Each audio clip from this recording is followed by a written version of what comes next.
Please, man. Please. You.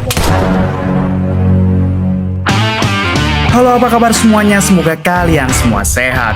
Kali ini si Braya akan membahas sebuah alur cerita film yang sangat brutal berjudul Enforcer. Bercerita tentang seorang pria yang baru saja dibebaskan dari penjara lalu direkrut oleh bos mafia kejam. Namun di suatu waktu ia harus membrutal saat anak angkatnya diculik oleh komplotan mafia lain. Oke, tidak usah berlama-lama, bagaimana alur ceritanya? Mari kita saksikan sampai selesai. Like, subscribe, komentar, dan share sebanyak-banyaknya video ini untuk membuat kami tersenyum. Terima kasih.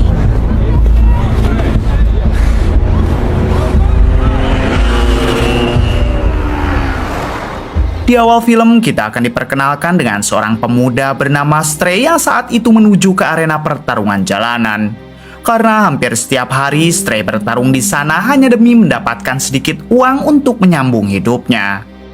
Kali ini Stray ternyata akan bertanding melawan mantan polisi yang sangat kuat dan terkenal begitu brutal kepada lawan-lawannya. Kemudian terjadilah perduelan antara Stray dengan si mantan polisi tersebut. Di tengah pertarungan terlihat Stray yang begitu kesulitan, bahkan beberapa kali ia dapat dipojokkan. Namun di suatu kesempatan Stray yang pantang menyerah dan tekadnya sekeras triplek, ia pun mulai membalikan keadaan.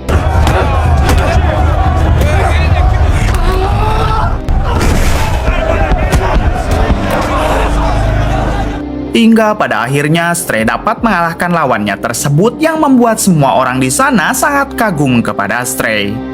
Di balik itu, rupanya ada seorang pria yang selama ini sudah lama mengawasi Stray. Dengan segera, pria itu menghubungi bosnya dengan mengatakan kalau dirinya sudah menemukan petarung tangguh yang pasti bisa diandalkan oleh bosnya tersebut. Ternyata pria itu hadir di sana untuk menawari Stray pekerjaan, dan jika Stray berminat, maka besok malam Stray harus pergi ke sebuah klub yang ada di tengah kota. Singkat cerita, Stray pun pergi ke sebuah klub malam yang ada di tengah kota untuk memenuhi undangan tersebut. Ketika akan masuk, Stray diminta oleh salah satu penjaga untuk menunggu sebentar di dalam, sementara dirinya akan menginformasikan dulu kepada bosnya.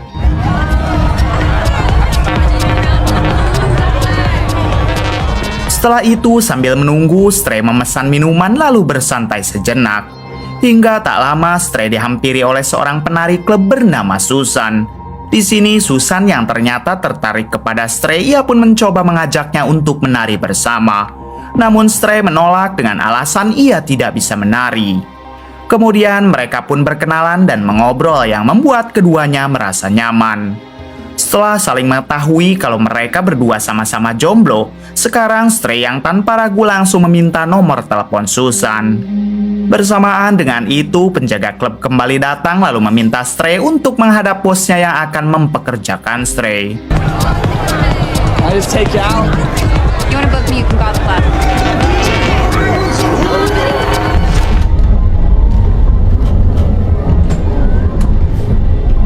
Ini dia si bos mafia yang akan mempekerjakan Stray bernama Estelle, dan Estelle jugalah yang mempunyai klub malam ini. Sementara itu, yang ada di samping Estelle adalah bodyguardnya yang selalu menjaga Estelle kemanapun dia pergi. Kemudian Estelle menjelaskan jika dirinya sedang membutuhkan orang untuk melakukan pekerjaan dalam menagih hutang-hutangnya. Apabila Stray berminat, maka Estelle akan memberikan gaji yang jauh lebih besar ketimbang Stray melakukan pertarungan jalanan. Mendengar gaji yang besar, Stray pun tanpa ragu mengiyahkan tawaran tersebut. Setelah itu, Estelle langsung menyuruh Stray untuk menemui seorang pria karena Stray akan bekerja berdua dengannya.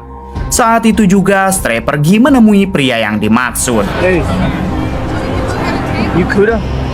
Ini dia si pria yang bernama Kuda, dan Kuda merupakan eksekutor Estelle dalam bidang penagihan, dan sekarang Kuda akan bekerja dengan Stray.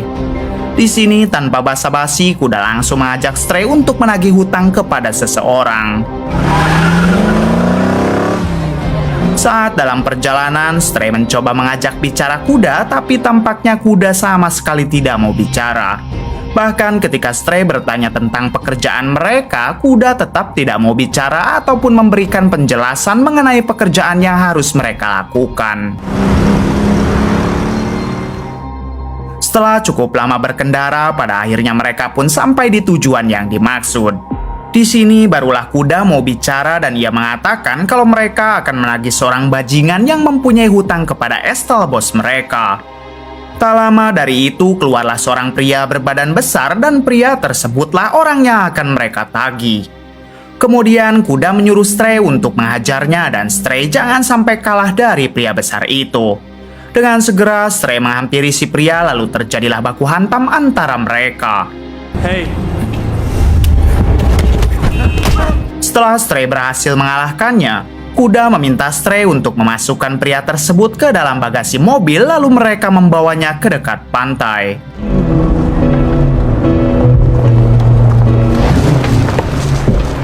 Setibanya di dekat pantai, kuda kembali menyuruh Stray untuk menghajar si pria. Hey!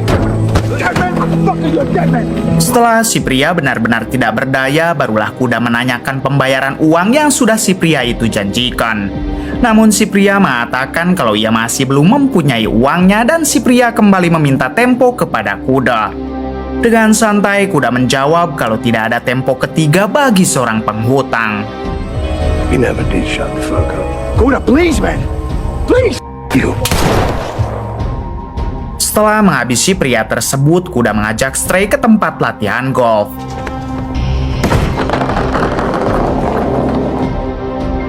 Di sini kuda bercerita kepada Stray mengenai kenapa kuda bisa sampai bekerja dengan Estelle.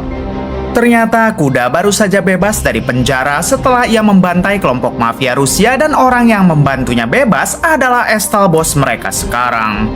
Setelah itu, Stray bertanya kenapa kuda menghabisi orang tadi, padahal dengan kuda menghabisinya maka orang tersebut tidak mungkin membayar hutang. Kuda menjawab kalau ia tentu akan menyita rumahnya sehingga pria tadi tidak usah repot-repot membayar hutang. Lalu sebelum mereka berdua berpisah, kuda tidak lupa membayar Stray atas pekerjaannya sekarang.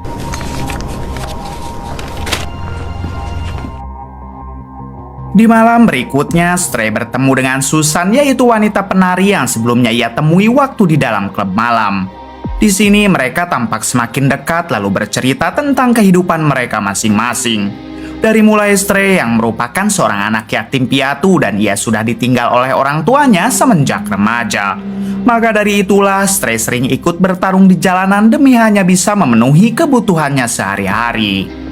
Kemudian giliran Susan yang bercerita dan ia juga mempunyai kesamaan seperti Stray, yaitu seorang anak yatim piatu semenjak remaja.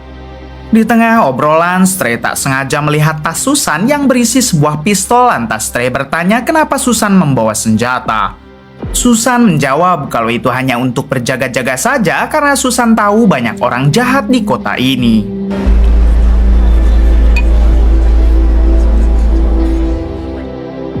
Setelah selesai makan malam bersama, Susan mengajak Stray ke sebuah tempat sepi dan ternyata Susan ingin melakukan anu-anu.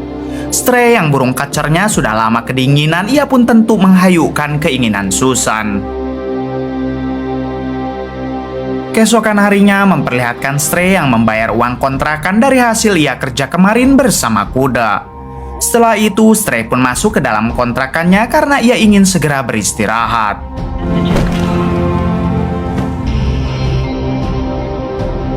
Di sisi lain, kuda sendiri tampak sedang ngopi di dekat pantai untuk menikmati hari minggunya. Tak lama dari itu, kita diperlihatkan dengan seorang gadis bernama Rani yang sedang berjalan sendirian. Kemudian Rani berhenti dan diam-diam ia mencuri sebuah barang yang saat ini ia butuhkan. Sayangnya si penjual berhasil memergokinya lalu menyuruh Rani untuk segera mengembalikan barang tersebut. Kuda yang kebetulan melihat kejadian itu dengan segera menghampiri Rani lalu membayar ganti rugi kepada si penjual. Setelah itu, kuda dan Rani berkenalan dan Rani ternyata masih berusia 15 tahun. I am Kuda. I am from Miami. What type of food did you like? I'll eat anything.